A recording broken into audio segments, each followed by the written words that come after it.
소련의 한반도에 대한 침략 야욕을 이승만이 처음으로 경험한 것은 아니었다. 19세기 말엽 젊은 그가 독립협회를 지도하고 있을 때 이미 러시아는 정복역으로 혈안이 되어 덤비던 강국의 하나였다. 고종과 황태자가 러시아 대사관에서 만 1년간 난을 피했지만은 일본으로부터 신변을 보호받을 수 있었던 대가로 고종은 러시아 대사 외벌의 명령에 따르지 않으면 안 되었던 것이다. 보스모스 강화조약은 한국을 소나기에 넣으려 하던 러시아의 강렬한 야망이 잘 나타난 것이었다.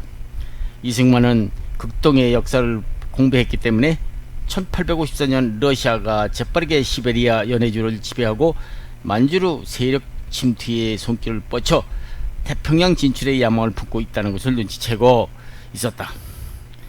이승만은 겨울이 되면 블라디보스톡 항이 동결되는 동아시아 태평양연안에 적당한 항구가 필요하다는 사실과 그 때문에 러시아가 함흥, 원산 그 밖에 부동항을 탐내고 있다는 것도 잘 알고 있었다.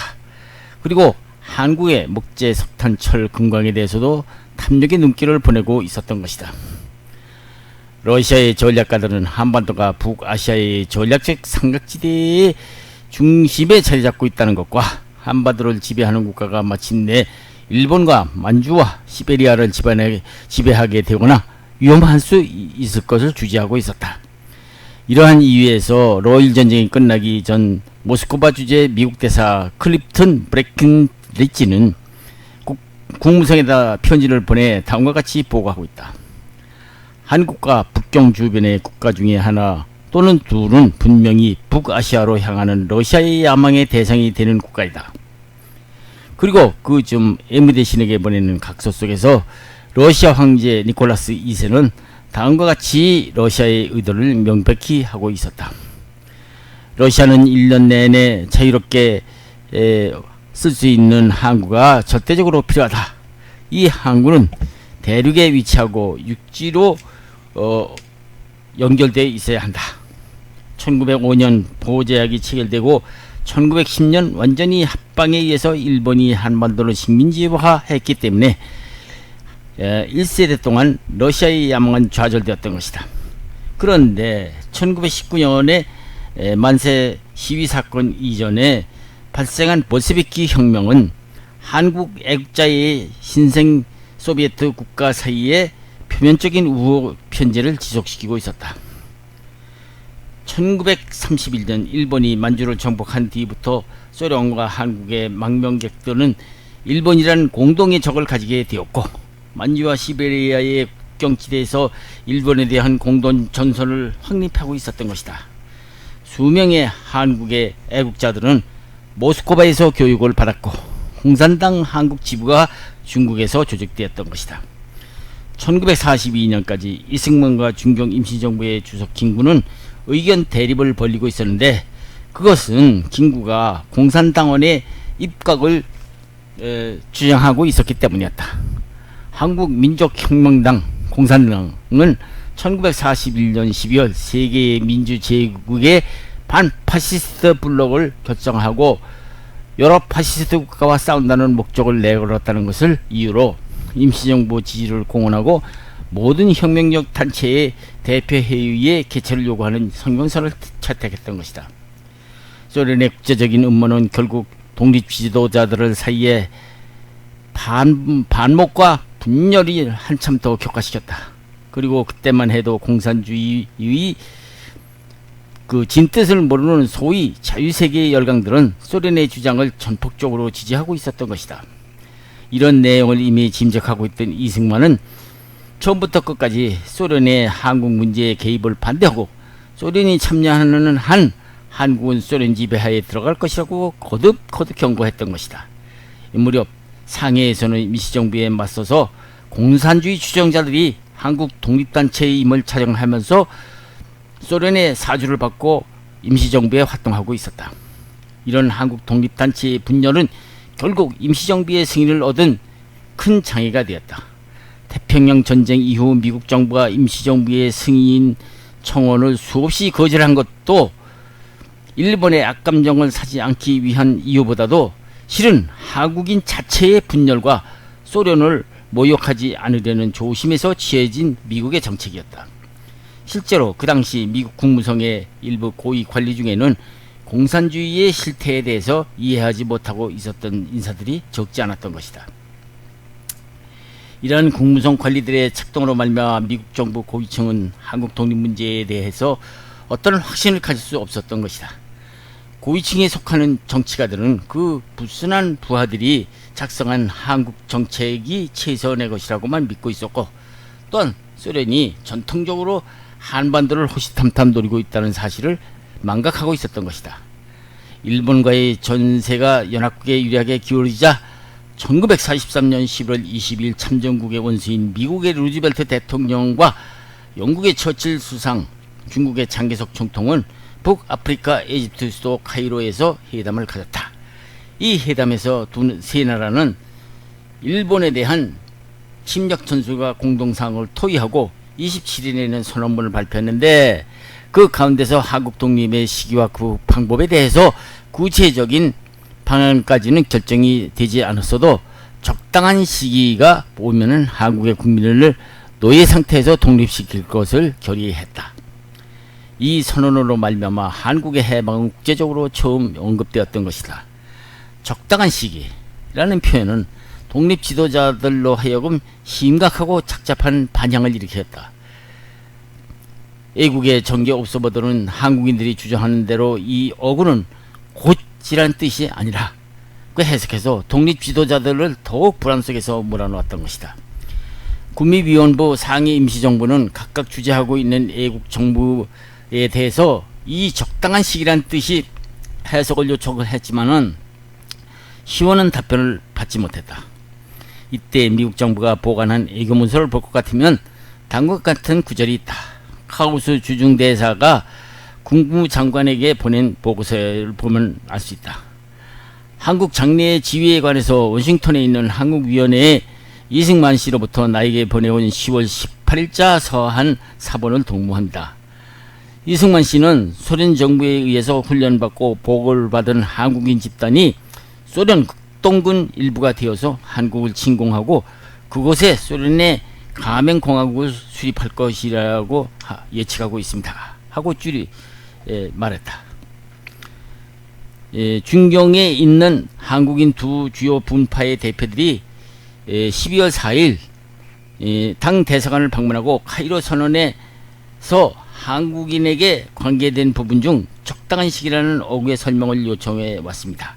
그들은 모든 한국인들이 처음에는 무조건 카이로 선언에 동의했지만은 중국 신문에 나타난 적당한 시기라는 번역을 두고 벌어진 상황에 대해서 이야기해 왔습니다.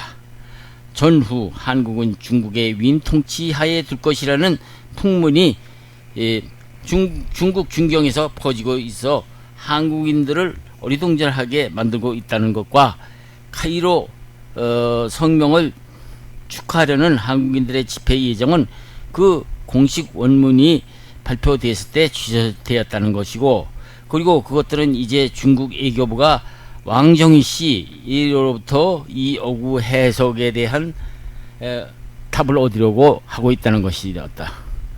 중국 신문 대공보는 12월 3일 카이로 선언에 대한 한국민의 기쁨을 표명하고 연합 제국이 이제 한국 임시정부를 승인하고 한국군에게 무기 대여법에 의한 군사원조를 줄 것을 제하는 한국 임시정부 외교부장의 성명을 보도하였습니다만, 이 성명은 카이로 선언의 원문이 발표되기 전에 만들어진 것입니다.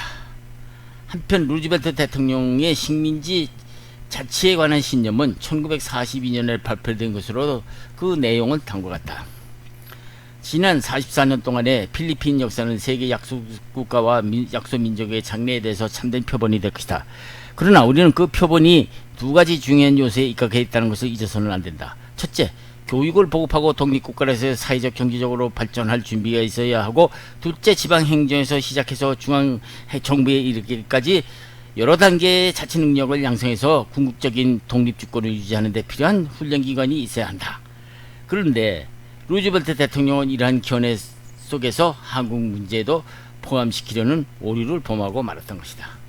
이에 대해서 미국의 한 정치평론가는 말하기를 루즈벨트 대통령은 이러한 생각에 따라서 홀 국무장관에게 만주와 대만은 중국에 반환하고 한국은 중국, 미국 그리고 그 밖에 한 두 나라가 참가하는 국제 신탁 통치 밑에 두는 것이 좋겠다라고 제안했는지 모른다고 했다. 그 후 얄타 회담에서 미국, 영국, 중국, 소련 4개 나라가 신탁 통치국으로 된다는 데 합의하였다. 그러나 소련은 처음에 신탁 통치에 대해서 냉담했다고 한다. 모스크바 주재 미국 대사 아베렐 헤리만은 그의 저서에서 이에 대해서 다음과 같이 말하고 있다. 스탈린은 한국 국민이 그들 자신이 만족할 만한 정부를 세울 수 있다면 구태여 신탁 통치를 실시할 필요가 없지 않느냐고 반문했다. 이러한 스탈린의 질문은 한국의 공산당 정권을 수립할 의향이 있는 것 같다고 말했다. 이러한 일련의 문서는 얼마 후에 공개된 것이었다. 그러나 실제 45년 2월 4일 러시아 남단에 있는 얄타에서 미 영서 3개국 수뇌들이 회담한 후에 발표된 커뮤니케에서는 한국 문제에 관한 언급이 없었으며 회담의 주요 목적인 소련의 대일 참전 등의 여부도 밝혀지지 않고 있다. 그러나 이 회담으로 인해서 한국은 소련 참전의 대가로서 분단이라는 스탈린 비극의 시를 품게 되었던 것이다. 이 얄타 회담이 개최되기까지 미국과 영국 정부는 소련이 태평양 전쟁에 가담해서 연합군을 도와줄 것을 꾸준히 종용해 오고 있었던 것이다. 그러나 독일과의 전쟁에 시달린 소련으로서는 이들의 요구에 쉽게 응할 기세를 보이지 않았던 것이다. 뿐만 아니라 카이로 회담 이후 일본 정부는 미국과 일본 전쟁을 유리한 조건으로 휴전할 수 있도록 미국과 영국 양국에 중개해 줄 것을 수차례 걸쳐서 비밀리에 소련에 교섭하고 있었던 것이다. 야심만만한 소련이 대일 선전을 고의적으로 연기한 것은 명확한 의도가 있었기 때문이었다. 그것은 미국과 일본이 전쟁을 좀 더 싸우게 해서 인적 물적 손해를 서로 피차보게 한 뒤 슬쩍 손을 내밀어서 힘도 안 들이고 승리를 거두려 했던 것이다. 그렇게 되면 소련의 오랜 희망이던 부동항의 꿈을 실현시킬 수가 있는 것이기 때문이었다. 이것은 소련이 어느 나라보다도 동양 사정을 잘 알고 있을 뿐만 아니라 미국이 모르고 있는 일본의 군사력도 파악도 되었기 때문이다. 즉 당시 만주 지방에서는 100만 관동군에 주둔하고 있다고 알려져 있었으나 사실상 군인은 동남아 전선으로 거의 다 보내 있었고 이 때문에 만주 지방에 남은 군사력이라고는 늙은 병사들과 학도병 수만 명에 지나지 않았다고 한다. 이런 때에 얄타 회담이 개최되었다는 것은 소련으로서는 천재일우의 행운이 아닐 수 없었다. 소련은 과거 100년간 한반도를 침략할 것을 전통적인 정책으로 수립해서 추진해 왔던 것이다. 그래서 중국을 침략해서 시베리아 대륙을 탈취한 뒤에는 한경도 침입해서 산림을 체벌하다가 일본과 충돌해서 러일 전쟁을 일으키기도 했던 것이다. 이렇게 한반도의 진출을 은근히 노리고 있던 소련이 미일 양국으로부터 태평양 전쟁에 개입하라는 요청을 받았을 때 그 대가를 요구한 것은 당연한 결과였다. 즉 스탈린은 소련이 전쟁에 참가하는 조건으로 전쟁이 끝난 후 한반도에 진출할 수 있는 약속을 받도록 핵책했던 것이다. 이 회담에 참가한 미국의 루즈벨트 대통령은 숙한이었으므로 대부분 주요 정책을 그의 정치 고문인 해리 호킨스와 알저 히스에게 전적으로 의지해서 겨우 회의만 진행시키고 있었던 것이다. 그런데 호킨스도 역시 신경토로 허약한 상태에 있었고 보니 루즈벨트 대통령은 오직 히스에게 의존할 수밖에 없었다. 히스는 누군가? 히스는 공산주의와 소련 정책을 전적으로 지지하고 있는 공산주의자였다. 그러나 이러한 그의 사상을 잘 알지 못하는 루즈벨트 대통령은 히스의 입안을 전폭적으로 믿고 회담을 진행시켰던 것이다. 그리해서 마침내 종전 후 한반도는 38선을 경계로 분단되고 말았다. 얄타에서 미소 양국 수뇌가 한국 문제에 대해서 논의하였다는 내용은 그 후 공개된 미국 국무성 발표문에 의하면 다음과 같다. 루즈벨트 대통령은 한국의 신탁 통치 문제를 스탈린과 토의하고 싶다는 의사를 표명했다. 그는 한국을 미소 중 3국 대표가 구성된 신탁통치위원회에 관리해야 될 의사를 가지고 있다고 말했다. 루즈벨트 대통령은 신탁 통치의 유일한 경험이 필리핀이었는데 그나마 사람들은 자치의 준비기간으로 50년을 요한다고 설명한 다음 한국의 경우에는 그것이 불과 20년 내지 30년밖에는 필요치 않을 것이라는 부언까지 있었다. 스탈린은 그 기간이 짧을수록 좋다고 말하고 한국의 애국군을 주둔시킬 것인가의 여부를 질문했다. 루즈벨트 대통령은 이에 대해서 부정적인 답변을 하고 스탈린 역시 그 답변에 동의하였다. 그러자 루즈벨트 대통령은 한국에 관해서 또 하나의 매우 미묘한 문제를 얘기했다.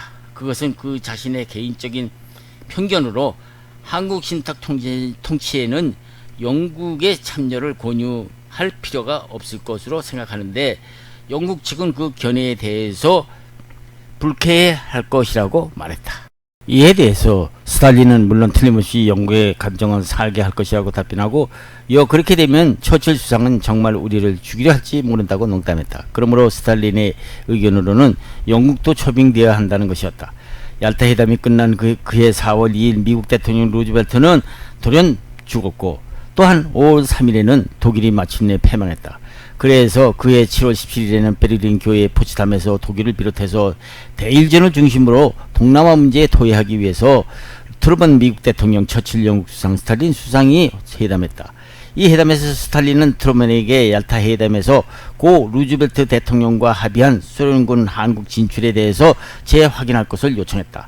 트루먼은 부통령으로서 재임하다가 대통령으로 취임하였으므로 국내 문제에 대해서는 비교적 정통하였지만 루즈벨트의 세부 내용에 관한 검토는 채 미치지도 못하고 있었다. 거기에다가 전쟁이 종반전에 들어서면서 무렵이라 종전에 스탈린의 요청에 대해서 세심한 연구도 하지 않은 채 이들을 재확인하는 데 동의했던 것이다. 이 회담 후 26일에는 또다시 트루먼 미국 대통령, 처칠 영국 수상, 장개석 중국 총통이 포츠담에서 회담하고 일본에게 무조건 항복을 요구하는 소위 포츠담 선언을 결정했다. 이 포츠담 회담에서 미소의 양국은 한국 문제를 재확인하고 소련은 태평양 전쟁이 끝나기 6일 전인 8월 9일 일본에 대해서 선전포고를 하는 동시에 그 군대를 철로, 항로, 공로 등을 통해서 한국으로 향해서 진격시켰다.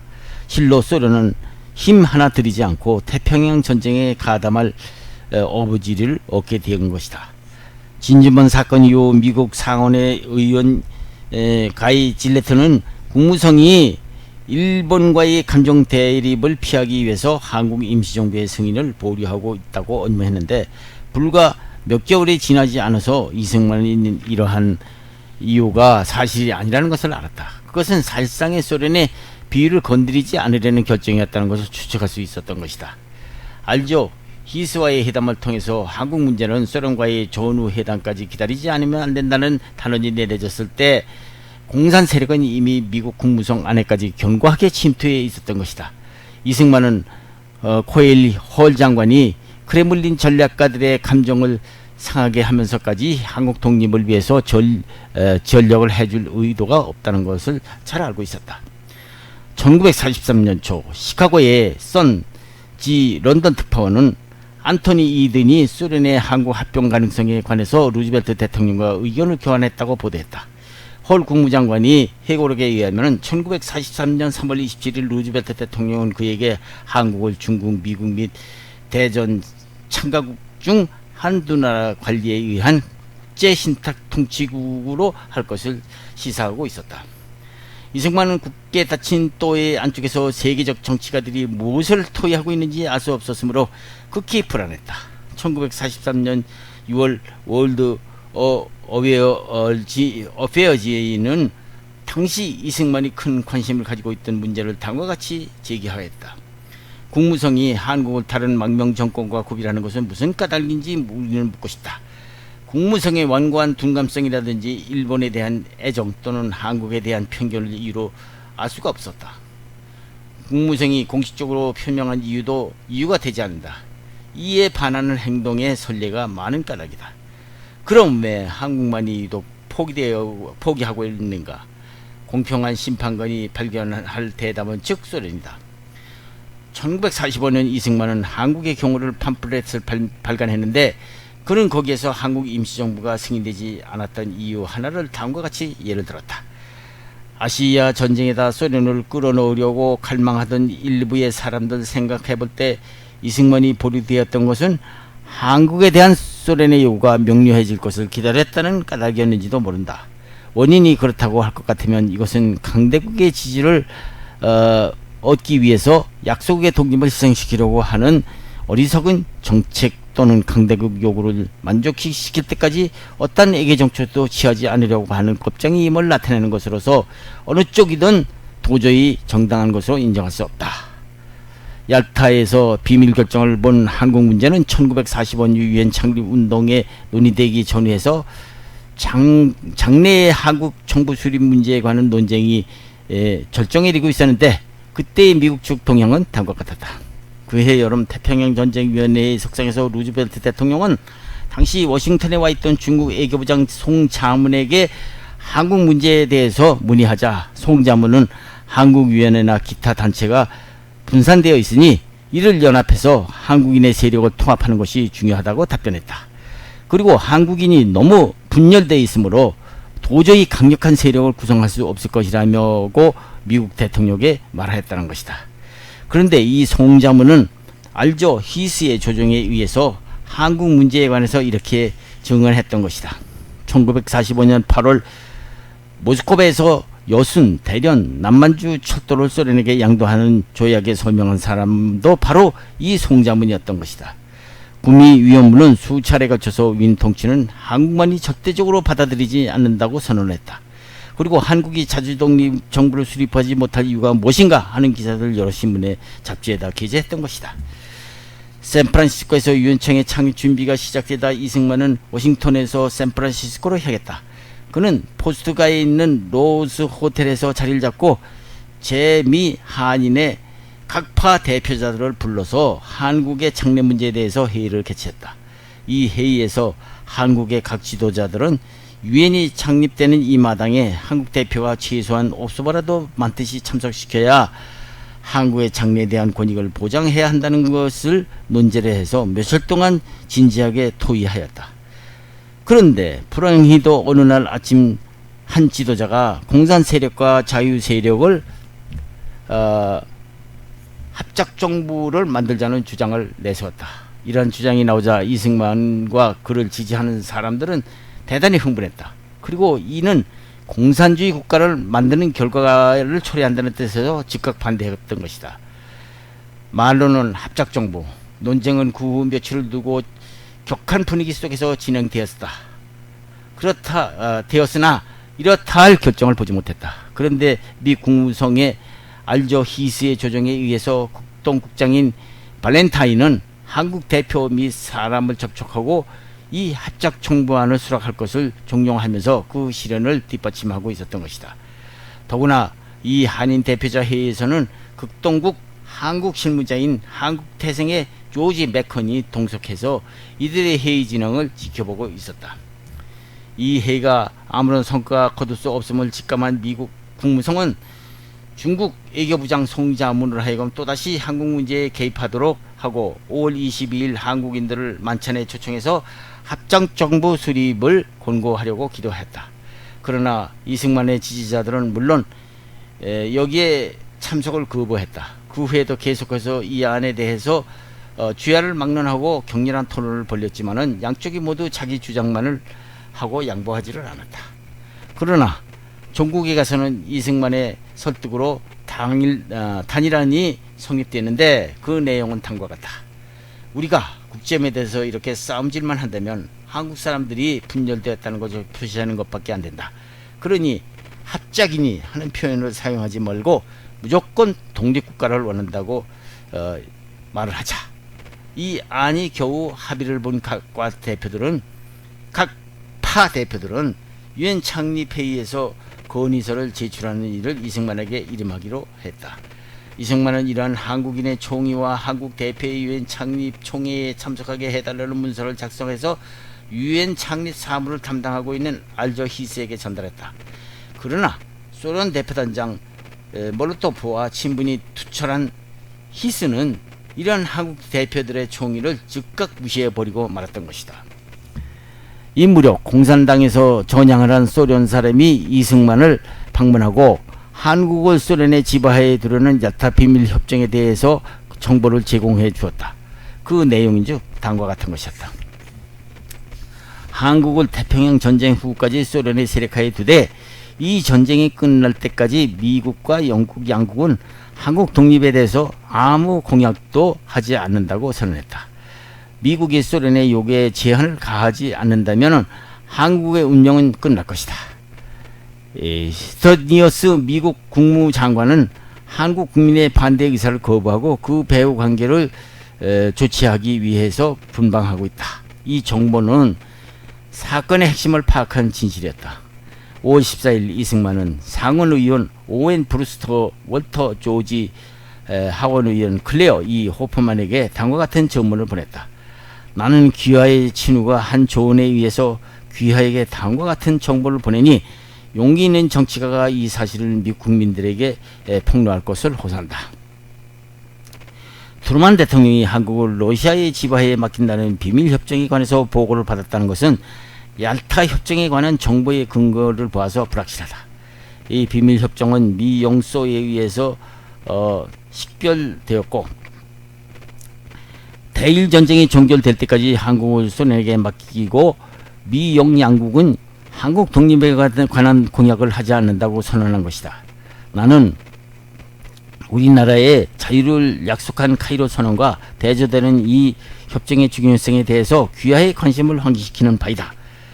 이 비밀협정이야말로 우리나라가 샌프란시스코에서 열리는 국제연합의 일원이 되는 것을 방해하고 있는 것이다. 위에 폭로한 사실은 소련이 극동에 있어서 민주주의를 원치 않는 것을 여실히 나타내는 것이었다. 미국이 소련 요구에 제한을 가지 않는 한 소련의 정책은 한국의 운명을 종식시킬 것이다. 스티니어스 국무장관은 이와 같이 버림받은 한국 문제의 토의를 거부하고 배후 조사를 위한 시간만을 요구하고 있었던 것이다. 트루만 대통령은 당초 이 협정에 대해서 아는 바 없었다. 이 문제에 관해서 트루만 대통령은 백악관을 통해서 겨우 이 사실을 들었을 뿐이었다. 자유를 사랑하는 미국민을 한국이 국제연합 총회에 참석할 수 있도록 조정해야 된다고 믿고 있다. 한국의 자유를 소화하기 위해서는 일순일각이라도 소홀히 할 수 없었으며 이와 같은 과거를 바로잡기 위해서 힘을 다할 것을 미국민의 정의감에 호소한 바이다. 이런 호소에 대해서 미 의원들도 아무런 반응이 없자 이승만은 신문기자를 모아서 내밀의 약속을 공공연하게 비난하였다. 당시 유엔 창립총회부터의 뉴스가 적였던 관계로 신문기자들은 이것을 대대적으로 보도했다. 그에 대해서 워싱턴의 국무성은 정식으로 부인 성명을 발표했다. 그러나 계속하여 반복되는 비난으로 이번에는 백악관에서도 성명서를 발표했다. 1943년 샌프란시스코에서 열린 국제연합 창립총회에 즈음해서 이승만은 다음과 같은 각서를 벌였다. 나는 스탈린이 실제 참석하지 않았더라도 카이로 회담에서 그의 힘이 보이지 않게 작동했다는 것을 알고 있습니다. 태평양 방면에 대한 소련의 야심은 전면적인 고려를 받고 있습니다. 나는 또한 영국이 동양에 있어서의 권익과 현상 유지를 위해서 최고의 노력을 하고 있음에도 잘 알려져 있으며 1941년 버마 폐쇄, 중국 생존을 위한 장기적 총통과의 투쟁이 중단 시기에 이르렀을 때 절대적으로 필요한 군수물자의 모급이 두절됐다는 것을 야기한 영국의 편의주의의 타협 정신이 북아시아에 대해서도 같은 가혹한 정책을 취하는 게 아닌가 걱정되는 바입니다. 나는 미국 국무성에 문이 나와서 임시정부 승인의 호소에 대해서 카이로 회담 이전과 같이 굳게 닫혀 있음을 알고 있습니다. 우리나라가 유엔의 회원국이 되고 무기 대여법이 적용될 가치가 있는 동맹국가라서 인정받기 위해서 반복된 시도는 지금도 주목을 받지 못하고 있습니다. 우리의 문제를 차후의 결정에 맡기기 위해서 카이로 회담이 고의로 애매한 표현을 사용한 것은 명백합니다. 또한 이 애매한 표현의 주요 이유가 아시아에서 소련의 입장이 결정되지 않았던 때문인 것도 명백합니다. 나는 아시아에 관해서는 물론 유럽에 대해서도 그 국제관계를 오랫동안 연구해 왔습니다. 나의 유럽 여행은 유럽에서 발생한 사건에 의미하는 바에 대한 이해를 강하게 하였습니다.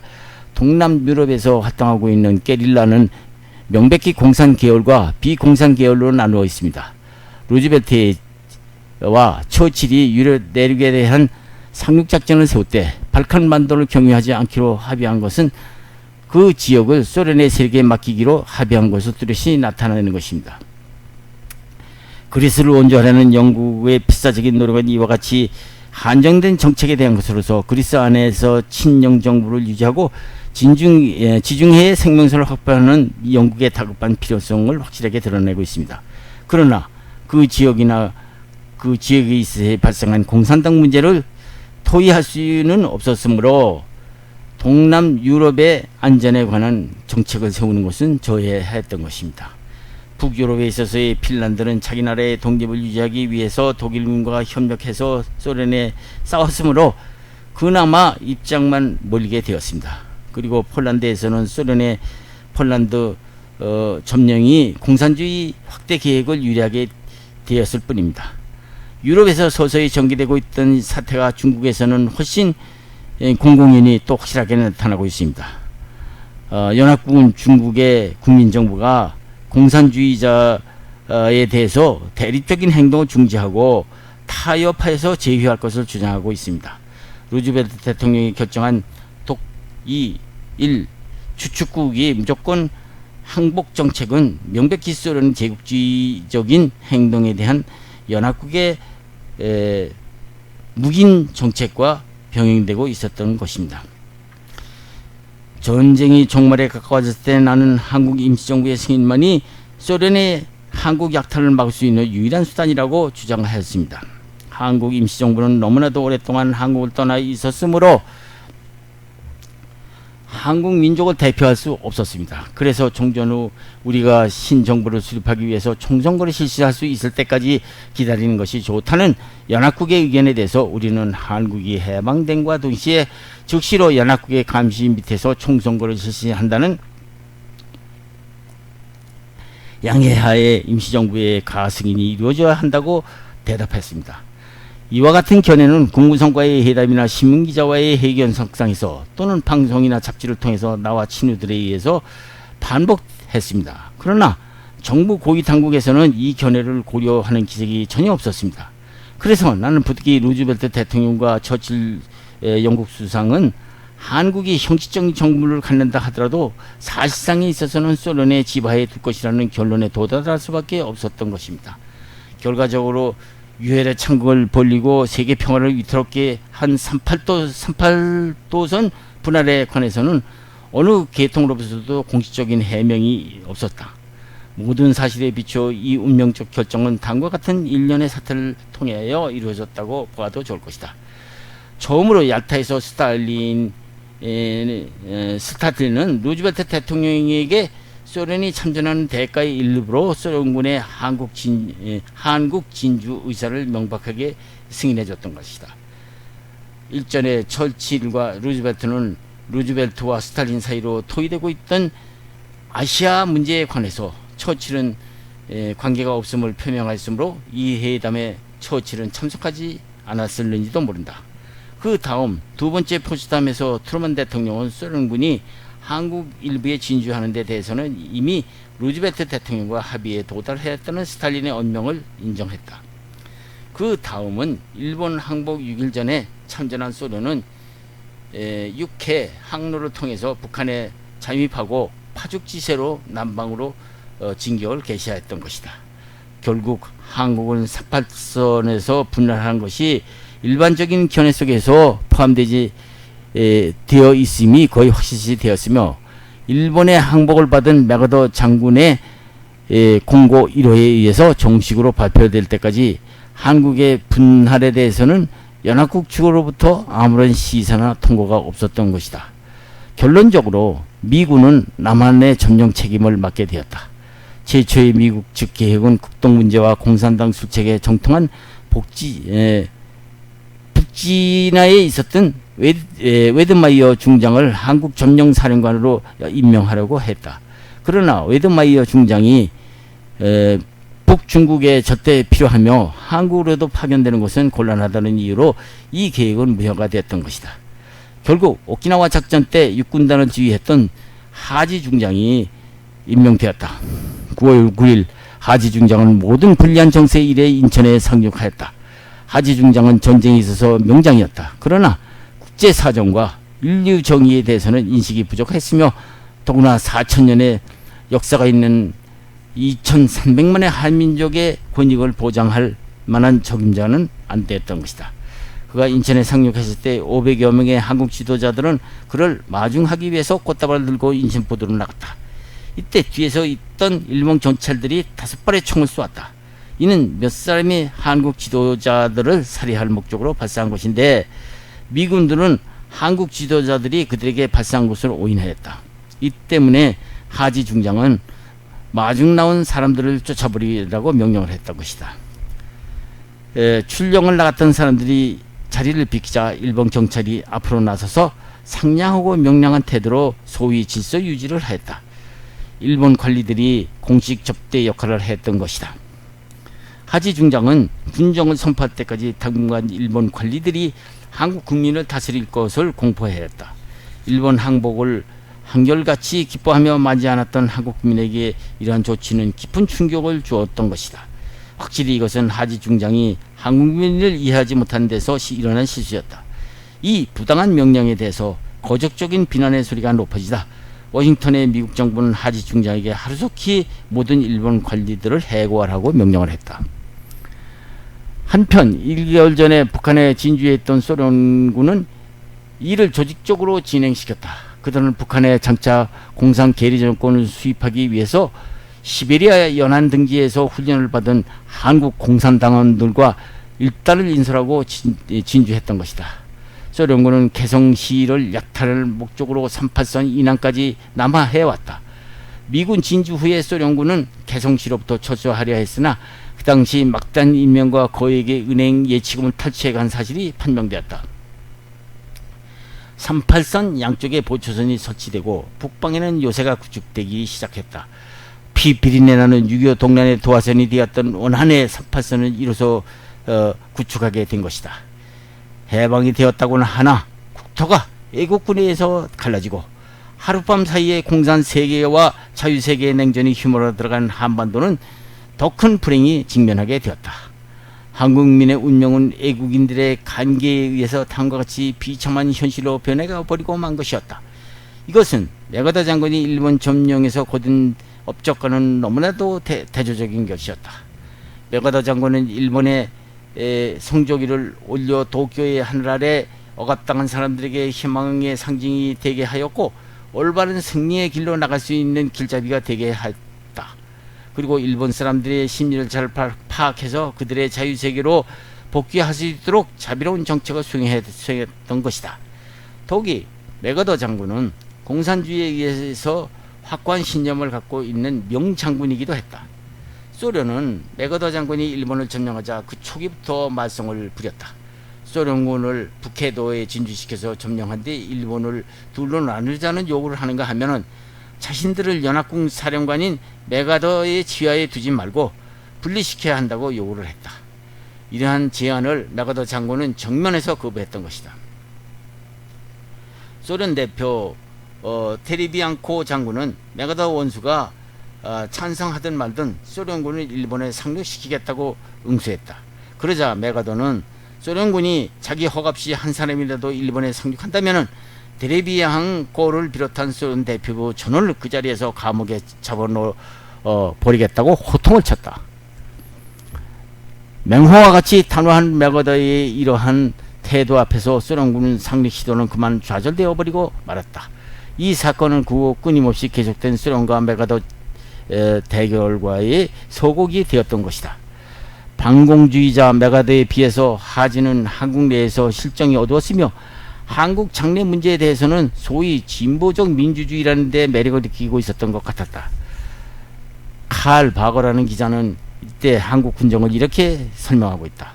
아깝게도 한국은 미국 정부의 구체적이고 자세한 준비 없이 태평양 지구 미군에 의해서 점령한 점령된 유일한 중요 지역일 뿐이었다. 야토 협정은 한국의 샌프란시스코 회의에 참석하는 것을 방해했다.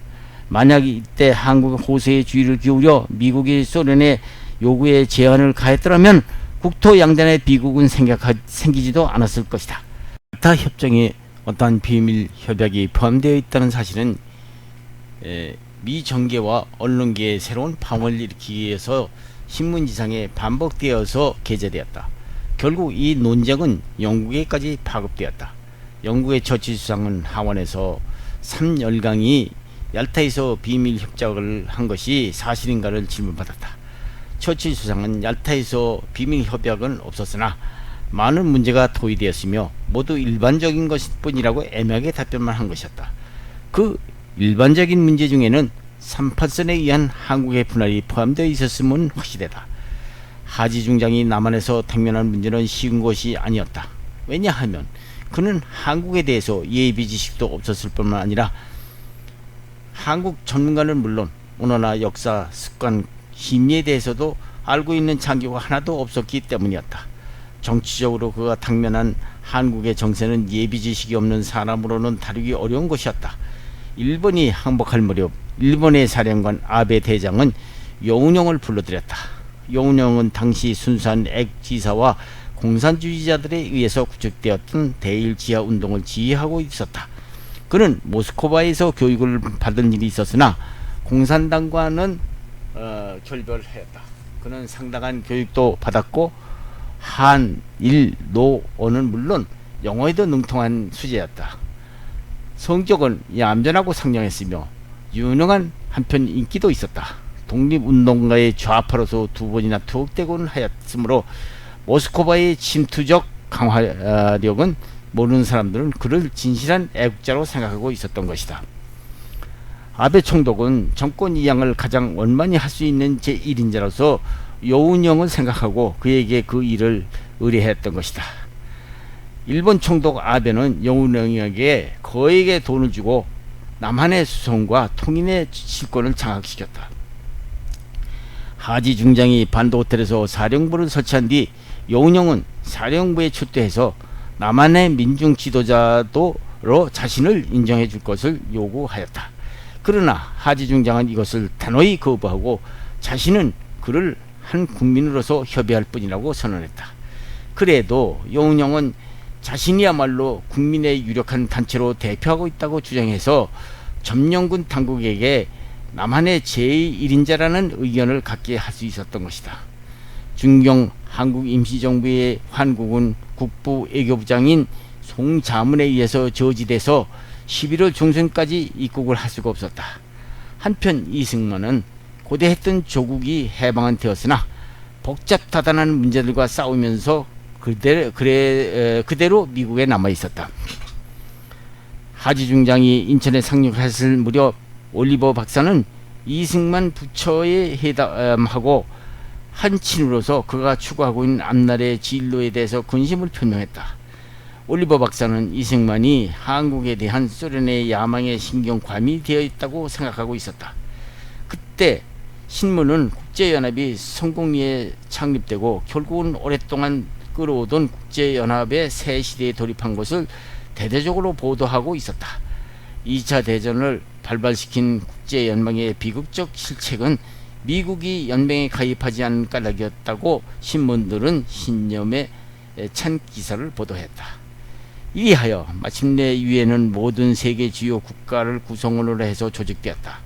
소련의 소란스러운 행동이 문제를 일으킬 것이라는 것은 명백하였으나 회담을 통해서 모든 문제를 합리적으로 해결하고 세계 평화를 유지하기 위해서 창설된 유엔의 회원으로서 소련이 가입한 사실은 국제상 난점이 앞으로는 안정되고 무마되며 해결될 것을 의미했다. 이와 같이 의결이 지배적인 마당에 이승만이 미소 양국의 정책에 반대하는 주장을 함으로써 대한국 협약을 방해하고 있다는 신문기사의 불안을 느낀 올리버 박사는 이승만을 부처와 같이 만찬을 하기 위해서 위드맨 파크로 갔다. 그들은 푸른 파다 같은 넓은 잔디밭이 내려다 보이는 조그마한 음식점에서 식사를 했다. 식사 도중 그들은 이것저것 사소한 세속담을 얘기도 했다. 그리고 디저트가 끝났을 때야 올리버 박사는 자신의 의견을 세밀하게 이야기하기 시작했다. 신국제주의에 관한 설명과 한국은 아시아에서 소련과 세력권 내에 위치하고 있으므로 소련과 협력하지 않으면 안 된다는 강력한 의견을 이승만에게 했다.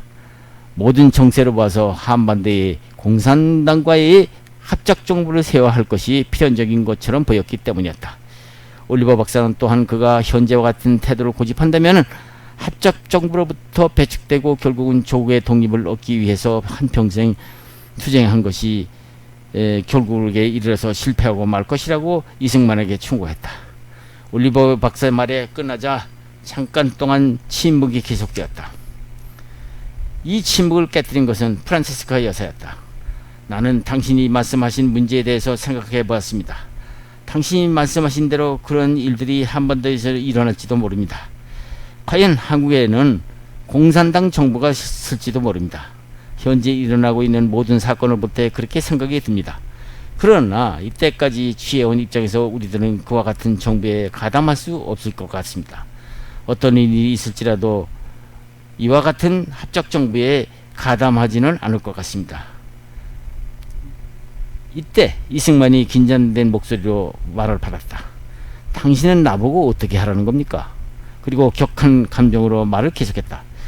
당신도 아시겠지만 나는 조국을 일본으로부터 해방시키기 위하여 일생 동안 싸워왔습니다. 그런 내가 개인의 지위를 위해서 조국을 소련에 맡기도록 꾸며 나가게 할 수 있겠습니까? 아내와 나는 오랫동안 고국에 돌아가서 국민과의 재회할 것을 꿈꾸고 있습니다. 수백만의 동포들이 나를 기다리고 있습니다. 조국이 노예화되는데 그들을 속이고 그들에게 독립을 주기 위해서 조국에 돌아왔느라고 말할 수 있겠습니까? 나보다 당신이 더 잘 아실 텐데요. 그렇게 되면은 조국에 대한 나의 일은 끝입니다. 그러나 나는 될 수 있는 대로 계속해서 그들의 잘못을 경고할 작정입니다. 파멸해 가고 있는 한국만이 아닙니다.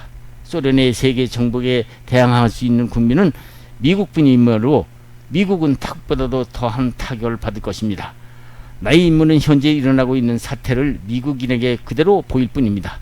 우리들은 여기에서 이승만은 감정을 누르고 웃으면서 프란체스카를 바라보았다. 우리들은 언제든지 시골로 은퇴해서 닭을 칠 수도 있습니다. 이 농담가드 같은 말 한마디로서 만찬에는 끝이 났다.